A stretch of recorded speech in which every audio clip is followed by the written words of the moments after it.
శ్రీకాకుళం పట్టణం ఆంధ్రప్రదేశ్ రాష్ట్రం గౌరవనీయులైన శ్రీకాకుళం జిల్లా జాయింట్ కలెక్టర్ ఫర్మాన్ అహ్మద్ ఖాన్ శ్రీకాకుళం పట్టణంలో గల 34వ వార్డు సచివాలయంలో తెలుగుదేశం కుటుంబ ప్రభుత్వం వచ్చినప్పటి నుండి పేదలకు అందించవలసిన రేషన్ బియ్యం సక్రమంగా అందించడం లేదు. దీనికి గల కారణాలు అన్వేషిస్తే ఇప్పటికీ సచివాలయాల్లో వైఎస్ఆర్సీపీ పార్టీ విధేయులుగా ఉద్యోగస్తులు పనిచేయడం విచారకరం.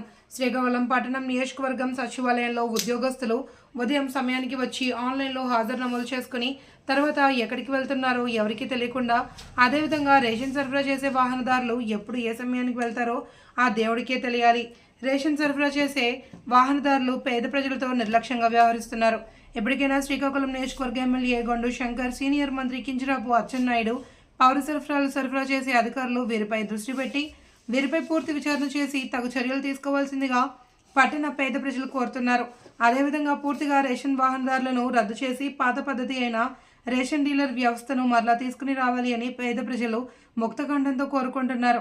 దీనిపై ఆంధ్రప్రదేశ్ ముఖ్యమంత్రి చంద్రబాబు నాయుడు, ఉప ముఖ్యమంత్రి కొణిదెల పవన్ కళ్యాణ్ ఈ సమస్యపై దృష్టి పెట్టవలసిందిగా కోరుతున్నారు.